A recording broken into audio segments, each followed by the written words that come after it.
Hey friends, if you encounter Microsoft Store error code 0x803f7000, then please watch this video. I will guide you through the procedure. So the first solution is to clear the Microsoft Store cache. Press the Windows key and the R key together to open the run window. Type the command ws reset and hit enter. This will reset the Microsoft Store cache and relaunch Microsoft Store. In most of the cases, this will solve the problem. But if it does not, then you can check for updates. So right click on the start button and select settings from the menu. Now go to the Windows Update tab on the list on the left hand side and select check for updates in the right pane. The last solution is to re-register the Microsoft Store. Now we have a command here.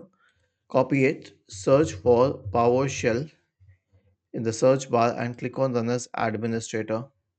Paste it here and hit enter. Was this helpful? If yes, then please subscribe to the channel, and if not, then let us know in the comment section of the video on how we could help you further. Thank you for watching this video and have a nice day.